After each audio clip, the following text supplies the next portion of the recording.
Just let me introduce myself. I'm Heather Wick with Growth Dimensions, and I just want to thank you for joining today. This meeting is being brought to you by the Boone County Health Department and Forward Boone County. Before we proceed, we would just like to let you know that we are recording this meeting, and we'll be sharing the meeting recording along with the slides and any other supporting materials to all of you after the event is over. We'll also hold the Q&A at the end of the meeting, at which time we can all unmute and ask the necessary questions that we need to. So let me take this opportunity to introduce those of you who are new to Forward Boone. This group was created last spring to bring local leaders and organizations together to combat the social and economic impacts of COVID-19. Forward Boone is comprised of organizations dedicated to Boone County, many of which you see on the screen before you. And we are committed to working together to make our community stronger. Along with these partners, Forward Boone has created an informational website dedicated to bringing Boone County current guidance and information as we work through the COVID-19 pandemic together. And you can find more information at www.forwardboone.org. Today's presenters are Amanda Mehl, who is the Public Health Administrator for the Boone County Health Department, and Michelle Gibson, the Environmental Center Specialist with the Boone County Health Department. So ladies, the floor is all yours.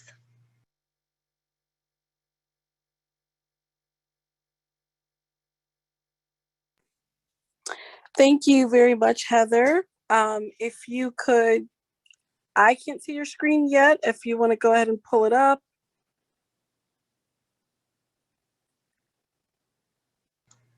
Are all of you having issues seeing my screen? Oh, I can see it now, Heather. Hey, it's Amanda. Okay. I can see it. Yep. Okay. Awesome. Well, thanks so much to everybody for joining us. Michelle, while you're checking into the IT to be able to see the screen, first couple slides are mine, so I'll go ahead and kick it off. So a couple weeks back, the Illinois Department of Public Health and Governor Pritzker's office did come out with some long-awaited guidance to discuss moving from phase 4, which is the phase that we're currently in as a state, into what they're calling a bridge phase between phase 4 and phase 5. So several steps, intermediary steps that we need to take between phase 4 and phase 5, and then graduating, if you will, or successfully making it to phase 5. And the original plan, when it came out back in late spring, early summer, talked about how phase 5 would be a time where we could enjoy as a state either a widely available treatment or a widely available vaccine, because back when they originally put the plan together, we didn't know how quickly vaccine production was going to happen. We weren't sure how quickly vaccine would be approved. We were still testing the monoclonal antibody therapy and the different drugs that were being brought forward to the hospitals to try to assist patients with their fight against COVID-19. So the guidance was very vague until the phase 4 to bridge phase to phase 5 guidance came out just a few weeks ago. So we wanted to host this forum and then take some questions and answers. And then I just want to go ahead and be real candid with our community and say that you might have questions today that we don't have answers for. There's some stuff that our department has escalated up to the state looking for some additional clarification that we are waiting on. But we're pretty committed to working through some of those situations with you, hypotheticals or questions that you have, and then working with the state to address those questions. So the nice thing about the new set of guidelines that came out to talk about phase 4 to the bridge to phase 5 is that it matches up with a series of metrics that have been put together to help define what does it mean to have your community be widely vaccinated, right? Like what that expectation is, what those thresholds are. So this information can be tracked through the state health department's vaccine dashboard and their mitigation and phased reopening plan metrics that they publish daily. We look at it every day. The new information's uploaded on the state server about noon and then gets pushed out to the public at that point. But the series of metrics are published there, and you can actually watch how each individual county and how individual regions and the state as a whole are tracking to get from phase 4 to the bridge phase, and then from the bridge phase to phase 5. So the metrics that we're watching are, we want 70% of our senior population, 65 and older, to be fully vaccinated, right? And so we're really excited in Boone County. We're at 70.1%. So we are not going to hold the region or the state back from moving to the bridge phase at this point. We have achieved that metric as a county. I know many counties are also moving in that direction as well, which is awesome. So the efforts to get our senior population vaccinated across the state have really been outstanding. And I do think that as a state, we are tracking in the right direction to really meet that metric in the next handful of months. The biggest lift, the biggest hurdle that I see, especially given that we're starting to run into some vaccine hesitancy, our department has been doing some outreach, and we're definitely moving from the high demand phase to a little bit more of a moderate demand phase, where we still have people calling and scheduling appointments, but we're starting to do some additional outreach to really push our 16 to 64 age groups to learn more about the vaccine, to make informed decisions. But we're going to need to reach 50% of our 16 plus population to be vaccinated. And that's the threshold where we can really begin to enjoy some level of herd immunity in our community. So we don't need absolutely everybody to be vaccinated to have a community safely reopen, but we need enough of us vaccinated that the illness is not spreading around in, record numbers. It's not driving, too many people to the hospital that our hospital systems can't handle. And so that metric is one that we're working towards, right? So right now, overall as a community, if we combine our 65 and older and our 16 to 64 population, we have close to 10,000 of our 53,000 residents fully vaccinated, and we're up over 18% as a total population. If we break it down and we look at just our 18 to 64, we're somewhere in the 20s. I'd have to go back and look at the dashboard from today's upload, but we're 22 to 24%, if I'm not mistaken. So we're moving in the right direction, but we still do have quite a bit of work to go with our 16 to 64 population. The other metrics that we're watching are our ICU bed capacity being over 20%. So that metric is similar to the one that is used for the mitigation phases that were in place over the summer and in the fall, when we had too many ICU beds that were full and we didn't have enough space to safely and quickly accommodate, regional residents that needed that higher level of care. So we want to keep that over 20%. We want to make sure that at least 20% of our ICU bed capacity is available. We want to make sure that the hospital census due to COVID-19 over a 28-day period is decreasing, not increasing. So one of the things that we watch with disease transmission is, first we watch cases come through, then we watch positivity rates increase. Then people who get exposed and fall ill with COVID-19, there's a percentage of those folks that get ill enough that they present at the hospital. So there's a little bit of a delay with that.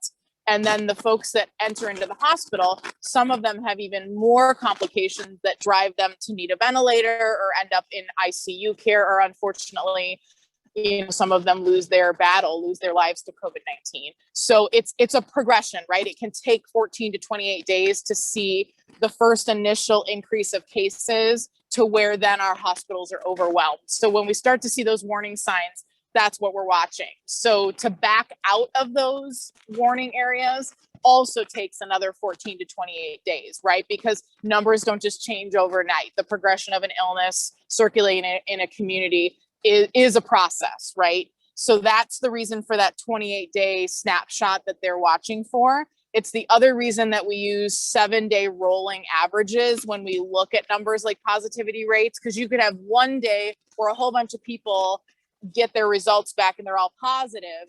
And that doesn't necessarily mean, oh my goodness, we have a whole bunch of COVID in the community. It could just be that on that particular day, a bunch of people went to get tested.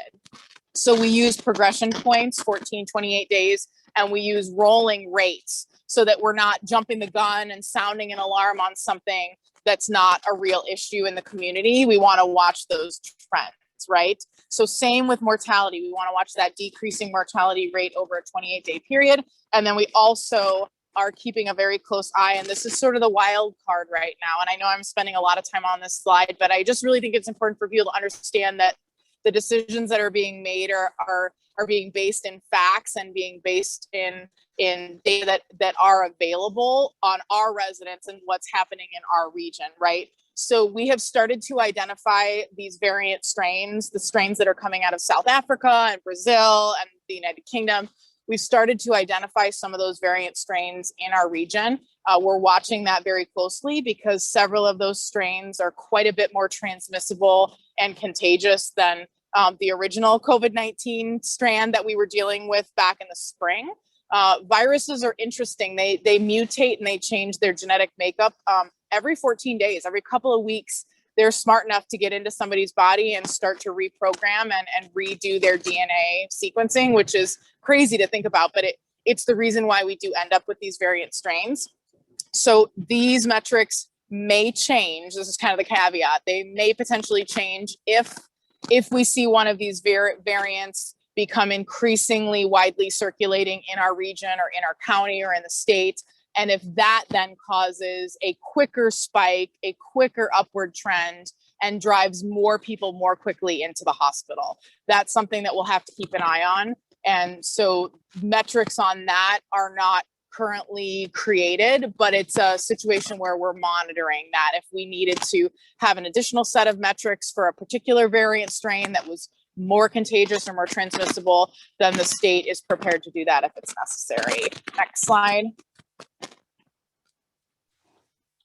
So here is a snapshot on our current metrics. And since I spent so much time on the previous slide, I'm not going to necessarily break this down, but I'm kind of going to have to be bad news Bob and say that while our vaccine numbers are looking really good and we're making great progress there, some of our current hospital metrics and illness and transmission rate metrics and positivity rate metrics and number of cases is not moving in the right direction. We've been watching that pretty closely for the last 2 weeks, especially hospital admissions. We've been talking a lot with our Rockford area hospitals.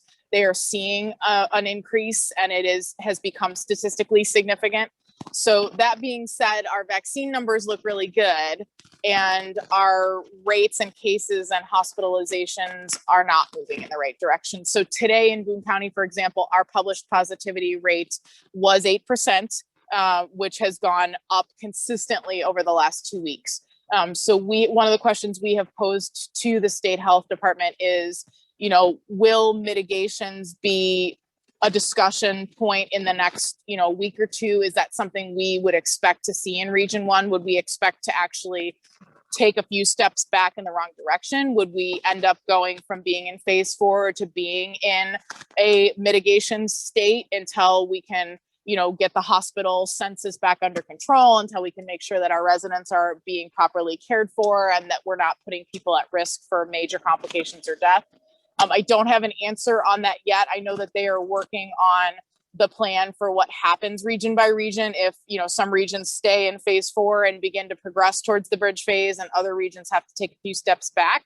And that information, of course, from the health department will be forthcoming as soon as we have a better idea of exactly what those mitigations, if at all, would look like. Next slide.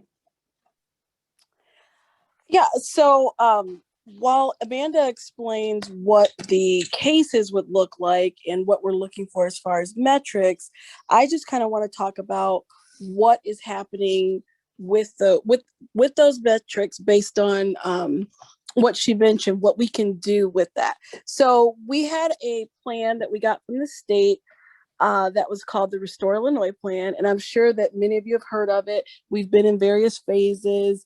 I believe we were in phase 3 last spring, early summer. And then in the fall, we entered phase 4. Well, now what we have is a revised version of phase 4 with a few more liberties than we had before based on the metrics that we saw a few weeks ago. And we knew we were kind of going in the right direction. And as Amanda mentioned, now we're kind of reversing that a little bit.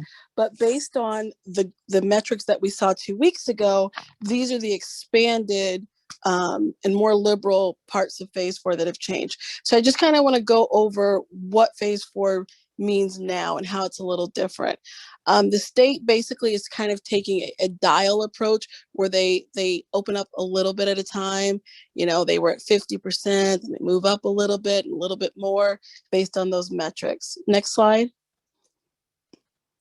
So they have various categories on the Department of Commerce and Economic Opportunities website. And some of the medications, they're different for each different type of setting. So if you are attending a meeting or a social event such as a wedding or some other type of indoor recreation, you would be limited to 50 people or whatever 50% of the room capacity. So that room capacity would be what was determined by the fire department. They have their building calculations to say, you know, this is how many people can comfortably breathe in a space. This is how many people you can have in a space and still have social distancing. So that's what they're setting those on. Now, when it comes to outdoor recreation, there's a little bit more liberty, because what you can have groups up to 50, still socially distanced, but you can also have multiple groups of 50. So if we're talking about a location like the fairgrounds, you can have multiple groups in various parts of the fairgrounds. And what they wanted is at least a 30-foot separation between those groups of 50, in addition to the 6 feet between each person.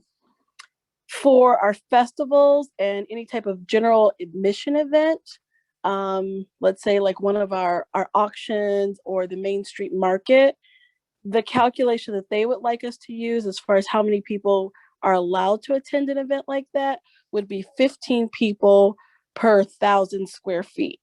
So some of the places that we've talked about with having various events that have come to our department asking how many people they can have an event, we've done that calculation for them. When it's an outdoor location like the fairgrounds, you really can have several thousand people there comfortably, but we still want to be very cautious about opening everything up. You know, so we still do that calculation and limit the number of people that can be in a particular area, even though it's outdoors. For indoor spectator venues or events with a capacity of less than 200 people, so I would think like the community building, maybe the Apollo, but not quite. That type of the building where you have seated people, you can have 50 people or 50% of the capacity. With indoor and outdoor spectator events that allow for greater than 200 people, then you can have 25% of your capacity. So once again, the Apollo, or I'm thinking of some of our rodeo events that would allow for more than 200 people, they can operate at 25% of their normal capacity. Our museums are also allowed to operate at 25% capacity. Next slide. So that is our kind of expanded version of phase 4 that we're allowed. But phase 4 is really just, we're looking to get to that next step. The state did not want to jump immediately from mitigations of 50% all the way to everything is open. So they have a bridge phase. The bridge phase will allow for slightly higher capacity than phase 4. And then as more people are vaccinated, they'll slowly, gradually open up a little bit more. Next slide. So some of the bridge restrictions that change when we do meet those metrics that Amanda mentioned earlier, or if we can get back to that place where we're decreasing in our hospital admissions, decreasing in our daily cases, and increasing our vaccination rates, we'll be able to have more, even more liberal restrictions with our recreation events, social events, spectator events, museums. So more capacity and fewer restrictions. So when we look at that bridge phase between 4 and 5, our meeting capacity goes up to 60% or 1,000 people. So that means you can have a convention. For festivals and farmers markets or flea markets, you can now go from 15 people per square foot to 1,000 people per square foot. So that's kind of more even closer to normal pre-COVID numbers. For social events, so think about that wedding that didn't happen last year that now you can have. If it's an indoor wedding, they can have 250 people there, and that's amazing. And for an even bigger outdoor wedding, 500 people. When it comes to indoor recreation, you can go up to 100 people now, or 50% of the capacity of that location. And museums go from 25% to 60%. So that's really a pretty big jump, but still a phased in approach. And then with our spectator events, they can go up to 60% now. Next slide. So back to those metrics for reopening that Amanda mentioned, 70% of our population vaccinated, the 50% of our 16 and up. Amanda, did you want to speak to that more?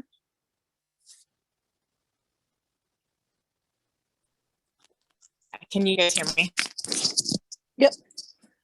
So just to recap, we're looking at we need to have 70% of our 65 and older population vaccinated, 50% of our 16 plus or our 16 to 64 years of age vaccinated. We need to see daily COVID-19 illness hospital admissions under 150 per day. So we talked about making sure that threshold is good for people coming into the hospital with COVID-like illness or a positive COVID test. ICU bed capacity over 20%. Decreasing hospital census due to COVID-19 illness over a 28-day period. We talked about watching those trends over a period of time, decreasing mortality rates over that same 28-day period, and then really keeping that close eye on these variant strains that are beginning to circulate. Back to you, Michelle. Yeah, so we don't want to move backwards. Next slide, please. We don't want to see any of those trends increasing. So Amanda and all of our staff at the health department, we are hawks for watching this information. We're loading up our information for our county constantly. So if you want to be on top of that information and see it every day as it's updated, you can go to this website. It's the Illinois Department of Public Health's website, and they have everything you ever wanted to know about COVID metrics for the state of Illinois. So that will be your best bet, because every time we talk to you, the data changes every day. So it is important to continue to look at it because of that 7-day average that we used. Next slide. So part of this and our responsibility to you as the community is to monitor things that are happening. Just because we say, yes, you can have 100 people at an event, doesn't mean we're just going to leave you to just do that. So what we've implemented is a plan to review and approve events with event organizers. We actually have an event application that we've been in partnership with the Fairgrounds Fair Board, and they have actually submitted, have had every vendor for every event that they plan to have this summer submit an event application. I know that when Heather sends out the recording of today's forum, she will send a copy of that application out to everyone. It's also available if you just call the health department. We'll email it to you. We'll try to have it up on the Fort Boone website.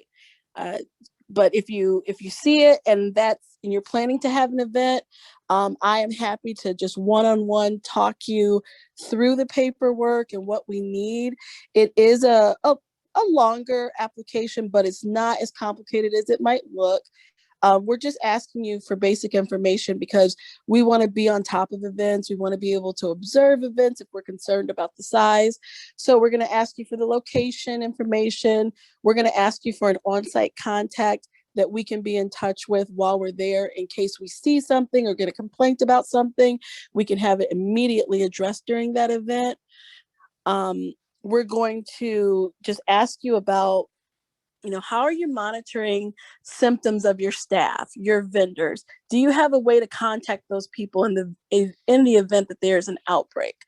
Do you, what measures are you taking to keep the attendees of the event safe and your staff safe. So it's basically us asking you and also offering you support about how to host that event and have it be safe and still have fun, and everybody gets to come out and enjoy it with some semblance of normalcy. We would really want to know, are you going to provide masks for people who don't have masks? Are you going to enforce that people don't enter the event without a mask on? How will you provide hand sanitizer or hand washing to people at the event? What's your schedule for cleaning and decontaminating different areas? And like I said, I'll walk you through that, and you can email us. That's our COVID email address, so we use that for all things COVID. And then later on in the presentation, you'll see me and Amanda's contact information as well. So we would really love it if everyone reaches out to us for that application, so that we can just be your partners and have all that information up front in case we do have questions, or we have we're prepared when someone from the community calls and asks, how are they allowed to have that event? Isn't that going to spread COVID? Well, no, because we've put every safety measure in place. Our event organizers have agreed to carry out those safety measures, and we've done everything in our power to make sure that there's no spread of COVID at an event. Because we still want to be able to have a sense of community, and we can't have that if everyone's always locked in their house as people continue, to get vaccinated and we continue to get better. We want to be able to come out of our houses sometimes. Next slide. And I'll have Amanda kind of speak to what life looks like after someone has been vaccinated, and what's going to happen as we get closer and closer out of mitigation. Amanda, do you want to talk to them about the vaccine and life after the vaccine? Sure, I can. So right now, for people who are fully vaccinated, I know it's a little bit of a buzzkill, but life really hasn't changed all that much for us. So I've been vaccinated now for a while because I'm a frontline healthcare worker, and my staff and I are at all of these mass vaccination clinics. We all still mask. We still keep our distance. The majority of the health department has been vaccinated because we are very busy at clinics and forward facing to the community. We rarely hold in-person meetings at this time, and we're real careful. The reason being is we know that we're protected, but we can carry the virus and transmit it to somebody who's unvaccinated. So until we achieve some semblance of herd immunity, it's kind of an everybody get vaccinated and pitch in and wait patiently until we're at the levels that we can begin to, get together, possibly without a mask on or within the 6 feet. I'm very, very careful. I don't go to many places yet, even though I am fully vaccinated. The CDC has come out with some things that I think are helpful. Fully vaccinated people can spend time around other fully vaccinated people and be within 6 feet and take a mask off. They can also enjoy travel without the same kind of restrictions that folks that aren't vaccinated fully yet have to be very careful on. So those are the two things that have come about that are kind of perks for being fully vaccinated. We'll see more and more perks, if you will, as more and more people become vaccinated.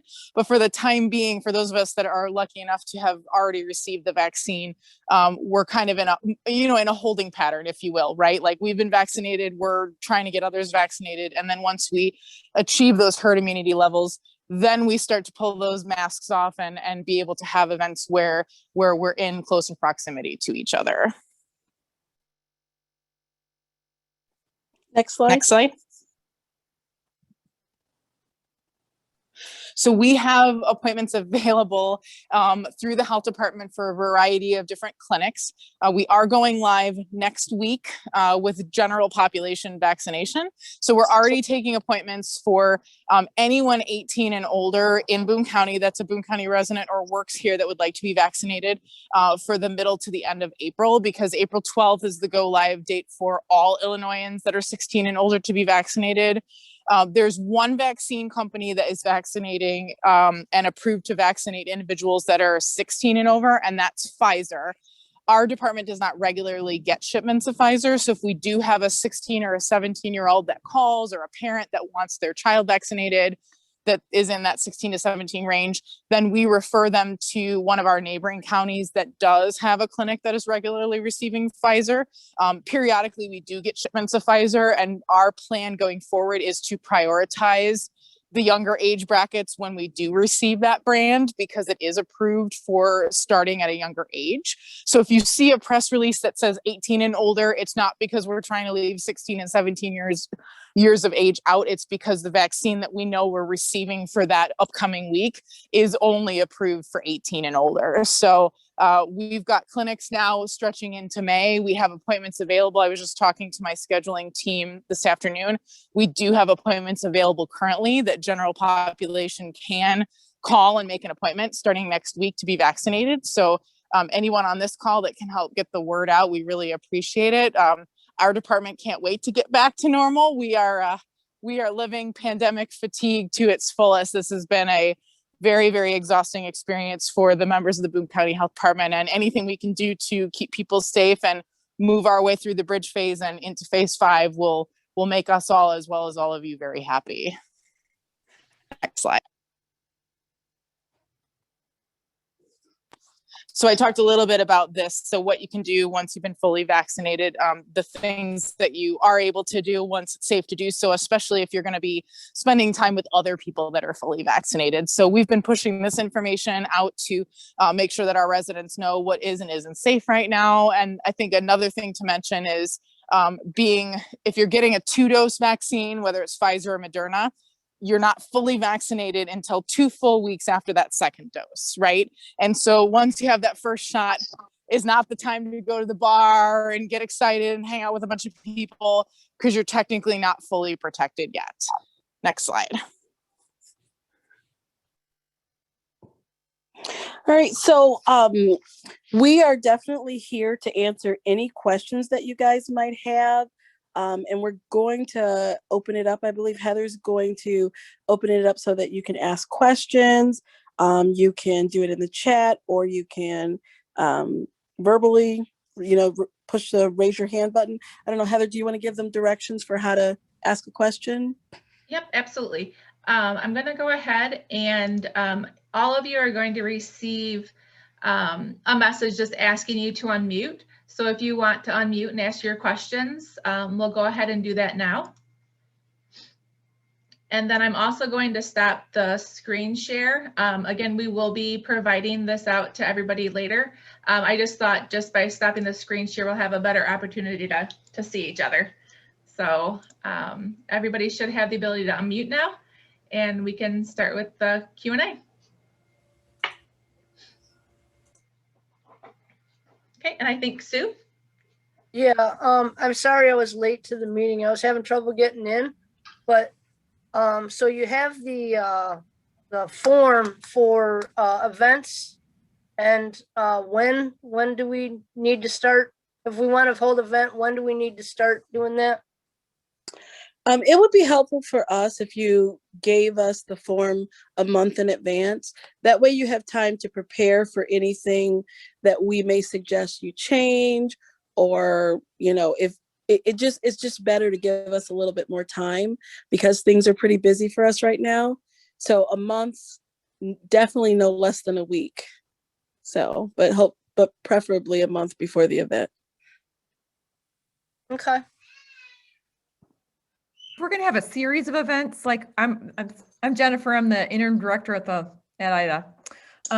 If we're going to have a series of events at the library, could we fill out one for like the same series of events that's going to happen multiple times?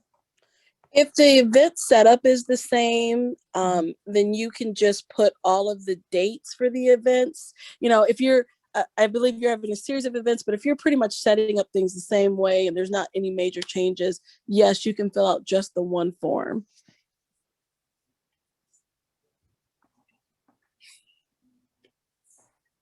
And I would assume this is true, but for a golf outing or something like that, for any of the groups doing golf outings, put together the one of the safety plans too, and instead of having the golf course put it together.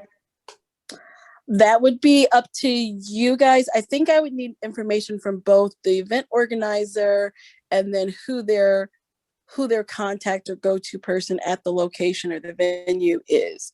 So I believe is it like whoever the leader is. So both contacts will be on that form.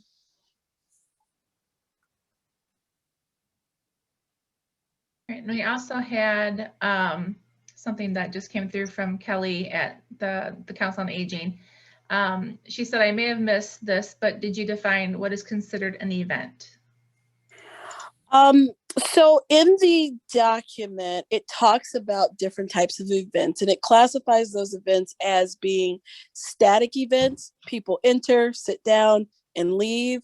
It has participatory events where people come in and they participate in some kind of activity. It has definitions for interactive events, which is even more like a fair festival kind of thing. So there is that definition in the application, but I guess I would just define an event as, you're having a gathering of people who are not in the same family or not coworkers who are working together. You're having something that you're advertising people to come to that is, open to the public, or even private events such as weddings. So anything where you're having, I don't want to say more than 10 people, but yeah, any type of event like that where it's kind of out of the normal day-to-day operations that you would do. Oh, okay. So outside of the normal day-to-day operations. So I'm just thinking about, Teenage Center and our, groups that come here and meet. I don't consider those events, but they are groups of individuals that could potentially be, 50.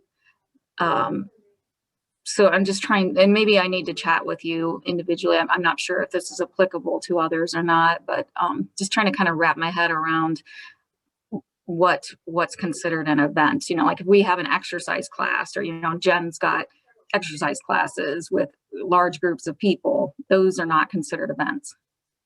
No. So what I would suggest is that you call us or you review the guidance for that type of activity, do a review on all that. And then if you have questions, let's talk about it. But I think it would be, like I said, stuff outside of your normal day-to-day operations.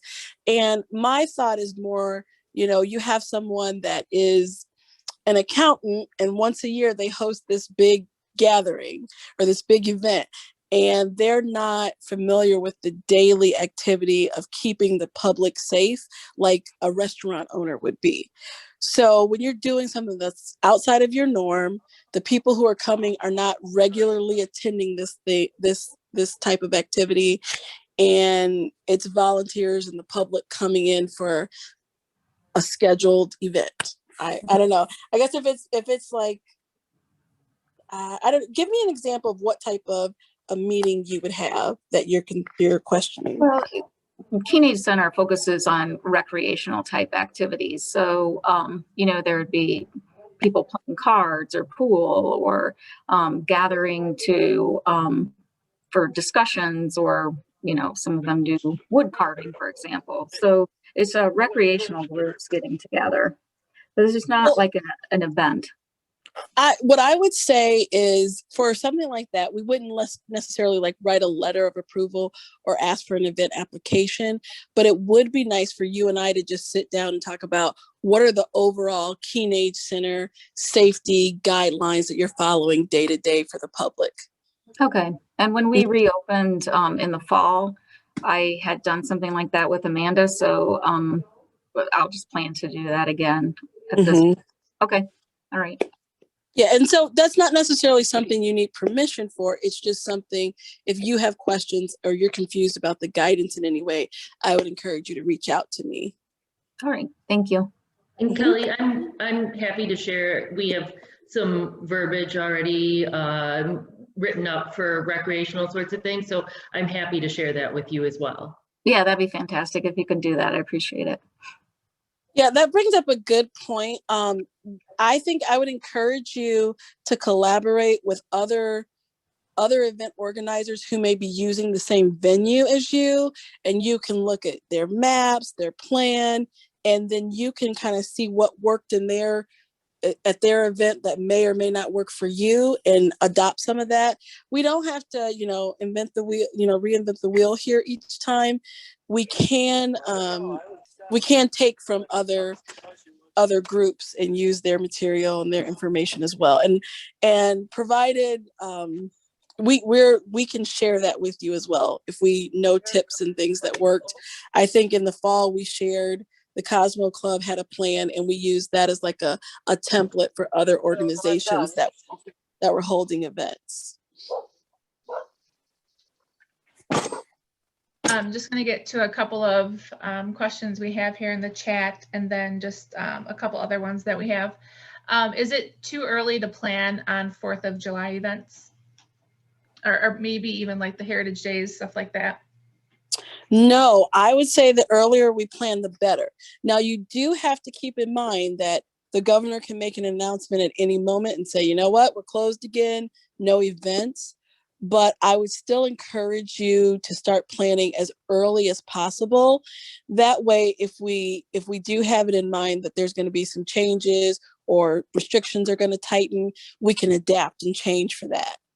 We want to always follow the guidance, always follow the rules that IDPH sets out in the Department of Commerce and Economic Opportunity, but we can always find ways to, maybe we have a staggered event where you have tickets by the hour and people have to, leave at a certain time. And then that way you take the 500 people who are going to come and spread it out over 5 or 6 hours, little creative things like that we can do.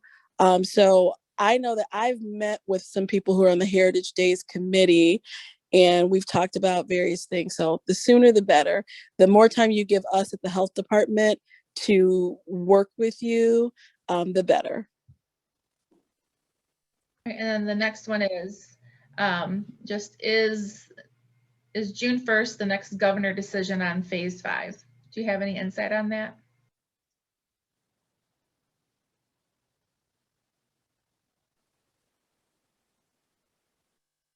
And I don't know if we still have Amanda on. I think maybe she had to, she's just texting me. Oh, she got kicked out, so she's getting back in. Okay. So just to kind of speak to that, we get tons of communications from the Illinois Department of Public Health and from the governor's office, but chances are we don't necessarily have much more notification than the general public about when he's going to make announcements and what he's going to be announcing. So we can't always just say, okay, on June 1st or on May 1st, the governor's going to do this or do that, because this is such, an ever-changing situation. And that's why we continue to have these forums, because things are constantly changing. So I don't know, Amanda, can you see the chat? Are you back on yet? I am here. I Okay, heard so they your asked, answer just now, but go ahead. Sorry. No, just do you know if on a certain day the governor's going to make an announcement about phase 5? No, usually we don't have much notice, if at all. So. Right. Thank you. And then I had, I'll get to the other chat one here in a second, but I had a couple of questions for you when it comes to events and if one of these is considered an event or not. So in regards to open houses for real estate, what are the recommendations for that? And is that considered an event or not?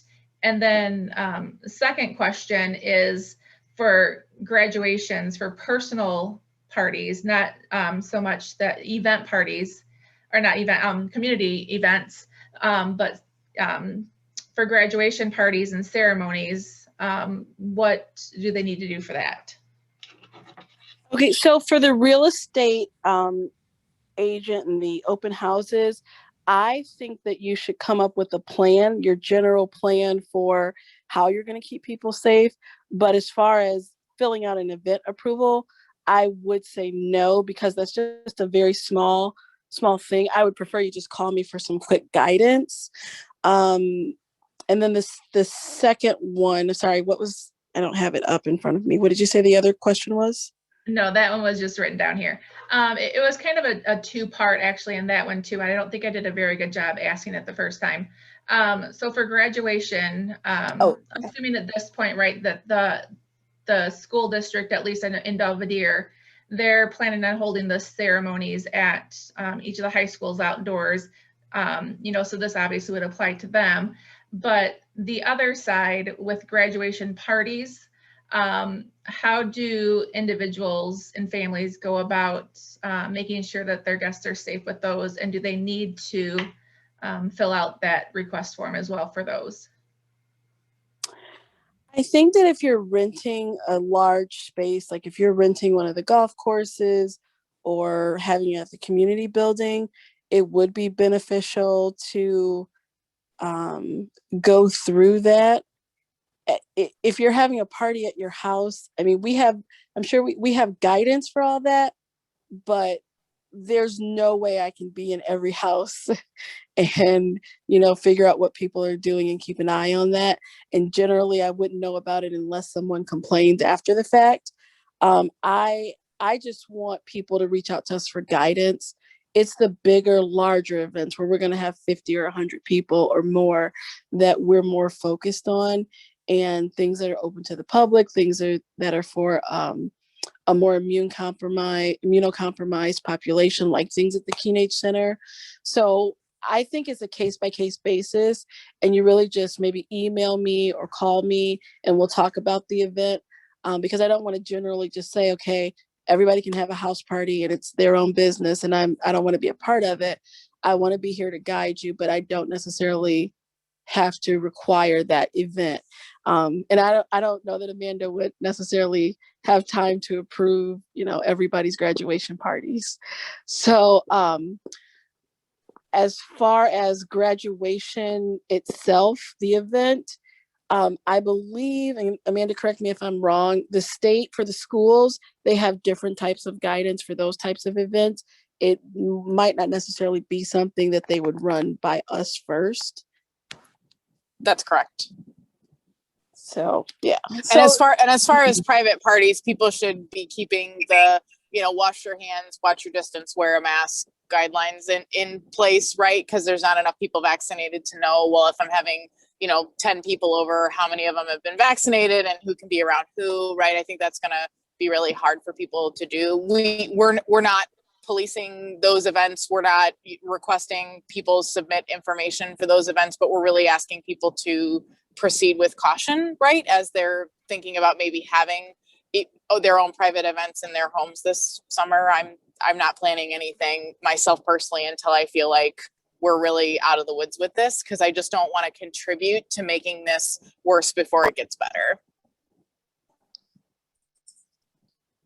Right, and then you can probably see the other question here in the chat, where it just says, I'll just read it out just in case you can't see it. I am pretty sure in the past the limits were worded as 50 people or 50% capacity of the room, whichever is less. Is that no longer in place?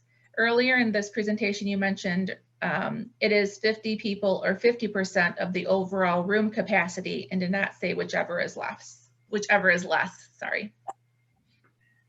So that is a good question. When I was going over the guidance, I noticed that as well, that there are some places where they say 50% or whichever is lesser, and there are some places where they don't say it.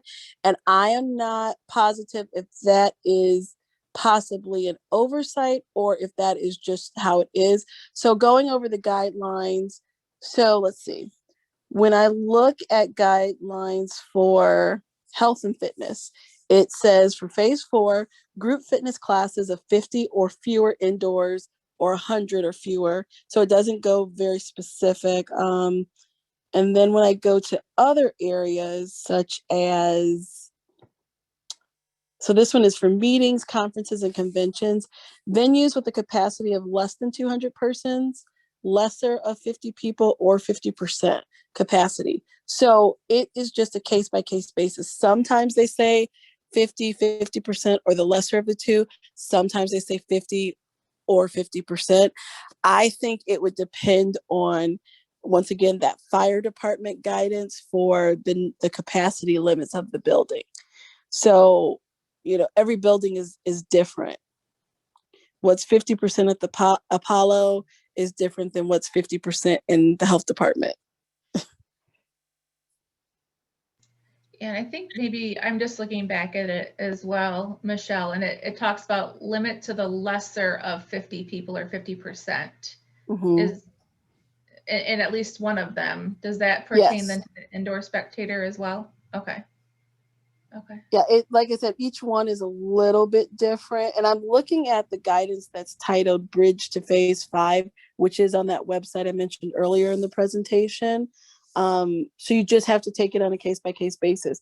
They have amusement parks are different than zoos, which is different from museums. They're all just different guidance with slightly differently worded language.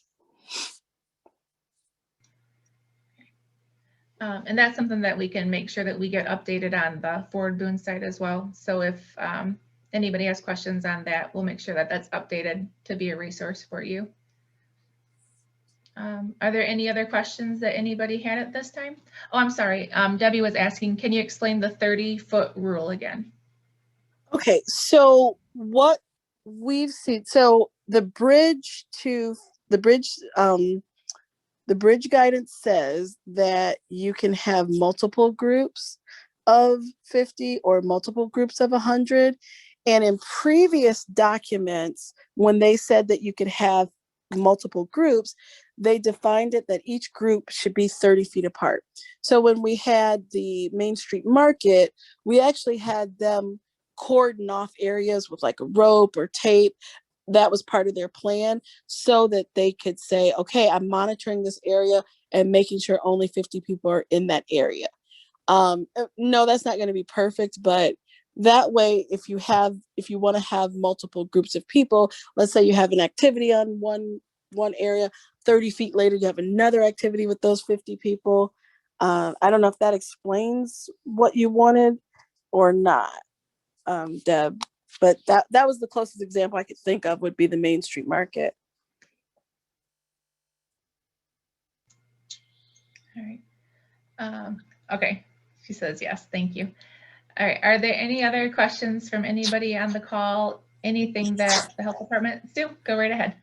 I'm sorry. Now I'm confused. So if you have you get a church group, okay, and the fire department capacity is 200 people, is it now 100 or is it the 50?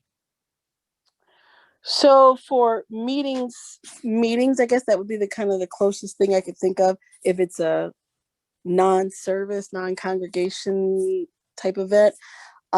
You would say it is 50 people. It would be 50 people would be your max. It's because it's the lesser of 50%. For churches, I know there was a lot of controversy previously when we had specific guidance to churches. And I do believe most of that guidance that was just specific to churches was removed from some of the language. We would ask that you still kind of follow this, but in a church, you're going to have multiple different settings. You're going to have social events. You're going to have meetings. You're going to have conferences. So everything is a little bit different, and you have to judge what the event is and then follow the guidance based on that.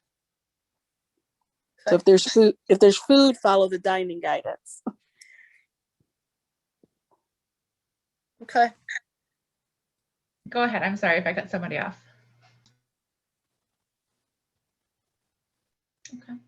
And so I think, Michelle, if I'm hearing you correctly too, and, throughout, and I'm sorry, Amanda, throughout this meeting is, if there's questions, if there's doubt, always reach out to you and ask questions, because you're always there to, make sure that you're providing guidance and keeping the community safe. So, sometimes it's best to err on the side of caution, right? And reach out with any questions, and you'll be happy to give that guidance. And Heather, I would say too that, the most frustrating, one of the most frustrating parts about this is you guys will do your due diligence, you'll get comfortable with what the current guidance says, and you'll be getting a routine going, and then it'll change. And then we'll have another forward forum, and then we'll try to clarify that new guidance, and we'll take a few baby steps forward after we take 8 steps back. I think that is frustrating. We can imagine that. And so please don't hesitate to reach out to our office if no question is stupid, no question, can't be asked multiple times if it's confusing. I agree with Michelle and the folks that are posing questions. The room capacity guidance, the way that it's phrased, is confusing. And so if you want to walk us through, your plan and talk to us about, your space and how many people you're hoping to have in there, then we're more than happy to talk that through with you. Because our main goal is just the safety of this, right? Keeping people safe. Great. Any other questions that anybody else has? Okay. Well, first, let me just thank Michelle and Amanda for their time today and really giving that background on how you get to, the event planning and why, right? So it's always nice to know that background. And then just thanks to every single one of you that jumped on this meeting, this call today to learn more about, what the health department is looking for and how they can just make sure, at the end of the day that they're keeping you and your staff and the community safe. So, that's their goal. That's the goal of Forward Boone, is just to make sure that we get the information out to you and give you everything you need to like Michelle said, get out of the house and get back to some kind of normalcy and have community events and just get back together. So again, thank you guys so much for joining today, and I'll make sure to send out the recording of this along with the slides, and then also the PDF with the event form. So I'll make sure to get that to everybody. So, all right, that's all we have today. Thank you guys so much, and enjoy the rest of this beautiful day.